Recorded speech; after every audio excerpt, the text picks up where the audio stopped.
নমস্কার বন্ধুরা, আপনারা সবাই কেমন আছেন? আপনাদের সকলকে আওয়ার লেখক চ্যানেলে স্বাগত জানাই। আমার নাম সমাপ্তি। আমি বেঙ্গলি অনার্স স্টুডেন্ট।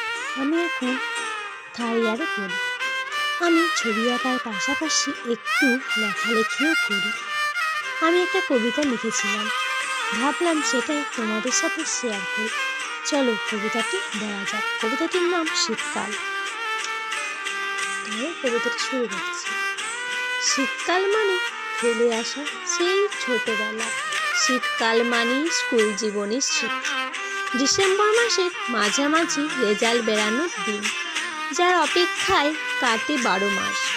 শীতকাল মানেই খেজুর গুলির মিষ্টি, শীতকাল মানেই পিঠে পুলি আর পৌষ পার্বণের মেলা, শীতকাল মানেই পিকনিকে যাওয়া, হাসি মজা খাওয়া দাওয়া।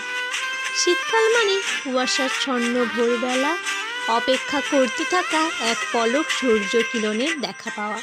শীতকাল মানে সকালবেলা কাঁপতে কাঁপতে টিউশনি যাওয়া, শীতকাল মানে দুপুরবেলা রোদে বসে খাওয়া দাওয়া আড্ডা, শীতকাল মানে বিকেলবেলা গরম চায়ে শান্তিতে এক চুমুক দেওয়া। এটাই ছিল আমার লেখা সেই ছোট্ট কবিতাটি। এটা আমি আপনাদের সাথে শেয়ার করলাম। ভালো লাগলে লাইক করো, আর কেমন হয়েছে সেটা অবশ্যই আমাকে জানাবেন।